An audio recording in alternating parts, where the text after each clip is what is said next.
அனைவருக்கும் வணக்கம். உண்மை செய்திகள் உடனுக்குடன் கிடைக்கணும்னா, மறக்காம நம்ம சேனலை சப்ஸ்கிரைப் பண்ணி பெல் ஐகானையும் சேர்த்து பிரஸ் பண்ணிக்கோங்க. இந்த வீடியோவுக்கு மறக்காம ஒரு லைக் பண்ணிட்டு வீடியோவை தொடர்ந்து முழுமையா பாருங்க. இன்று வெளியான முக்கிய 10 அறிவிப்புகளை பத்தி இந்த வீடியோவில் பார்க்க போறோம். தமிழ்நாட்டில் டிஜிட்டல் சுய கணக்கெடுப்பு தொடக்கம். 2027 மக்கள் தொகை கணக்கெடுப்பின் முதல் கட்டமாக தமிழ்நாட்டில் சுய கணக்கெடுப்பு ஜூலை 17ஆம் தேதி முதல் தொடங்கியுள்ளது. மக்கள் தங்கள் வீட்டில் இருந்தபடியே அரசின் அதிகாரப்பூர்வ இணையதளத்திற்கு சென்று வீடு மற்றும் குடும்பம் தொடர்பான விவரங்களை பதிவு செய்யலாம். இந்த ஆன்லைன் வசதி ஜூலை 31, 2026 வரை செயல்பாட்டில் இருக்கும். முதலீட்டுக்கு ஏற்ற மாநிலங்கள் பட்டியலில் தமிழ்நாடு 3வது இடம். நிதி ஆயோக் இன்று வெளியிட்ட இன்வெஸ்ட்மெண்ட் ஃப்ரெண்ட்லைன்ஸ் இண்டெக்ஸ் முதலீட்டுக்கு ஏற்ற மாநிலங்கள் குறியீட்டில் பெரிய மாநிலங்கள் பிரிவில் தமிழ்நாடு 3வது இடத்தை பெற்றுள்ளது. இபிஎஃப்ஓ நிறுவனங்களுக்காக விஸ்வாஸ் 2026 புதிய சமரச திட்டம். ஊழியர் வருங்கால வைப்பு நிதி அமைப்பான இபிஎஃப்ஓ விஸ்வாஸ் 2026 என்ற ஒரு முறை சமரச திட்டத்தை அறிமுகப்படுத்தியுள்ளது. பிஎஃப் தொகையை தாமதமாக செலுத்திய நிறுவனங்களுக்கு விதிக்கப்பட்ட அபராதம் மற்றும் சேத தொகை தொடர்பான நீண்டகால வழக்குகளை விரைவாக முடிப்பது இந்த திட்டத்தின் நோக்கமாகும். டிஎம்எல்டி மருத்துவ ஆய்வக படிப்புக்கு புதிய பாடத்திட்டம். மருத்துவ ஆய்வக தொழில்நுட்பத்தில் டிப்ளமோ படிப்பான diploma in medical laboratory technology படிப்புக்கு புதிய திறன்சார் பாடத்திட்டம் வெளியிடப்பட்டு உள்ளது. ஜூன் மாதத்திற்கான யுபிஎஸ்சி நேரடி ஆட்சேர்ப்பு முடிவுகள் வெளியீடு.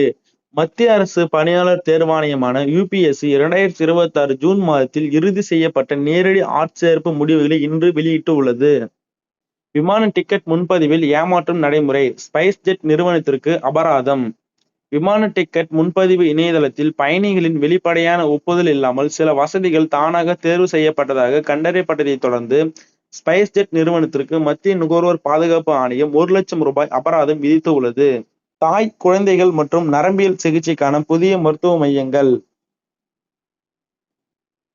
சண்டியில் உள்ள பிஜிமர் மருத்துவ நிறுவனத்தில் புதிய advanced mother and child centre மற்றும் அட்வான்ஸ்டு நியூரோ சயின்ஸ் சென்டர் ஆகியவற்றை பிரதமர் திறந்து வைத்து உள்ளார். தமிழக வீட்டு வசதி மற்றும் நகர்ப்புற வளர்ச்சித்துறை ஆய்வு. தமிழக முதலமைச்சர் தலைமையில் இன்று வீட்டு வசதி மற்றும் நகர்ப்புற வளர்ச்சித்துறையின் திட்டங்கள் மற்றும் செயல்பாடுகள் குறித்த ஆய்வுக் கூட்டம் நடைபெற்றது. தமிழ் வளர்ச்சி மற்றும் செய்தித்துறை செயல்பாடுகள் ஆய்வு. தமிழக முதலமைச்சர் இன்று தமிழ் வளர்ச்சி மற்றும் செய்தித்துறையின் திட்டங்கள் தொடர்பாகவும் ஆய்வுக் கூட்டங்கள் நடத்தியுள்ளார். தமிழ் மொழி வளர்ச்சி, அரசு செய்தி வெளியீடுகள், வரலாற்று சின்னங்கள், நினைவிடங்கள், தமிழ் ஆராய்ச்சி மற்றும் அரசின் தகவல் தொடர்பு நடவடிக்கைகள் போன்றவை இந்த துறையின் முக்கிய பணிகளாகும். சென்னை மாநகராட்சியில் ஊழல் புகார். 6 அதிகாரிகள் இடைநீக்கம்.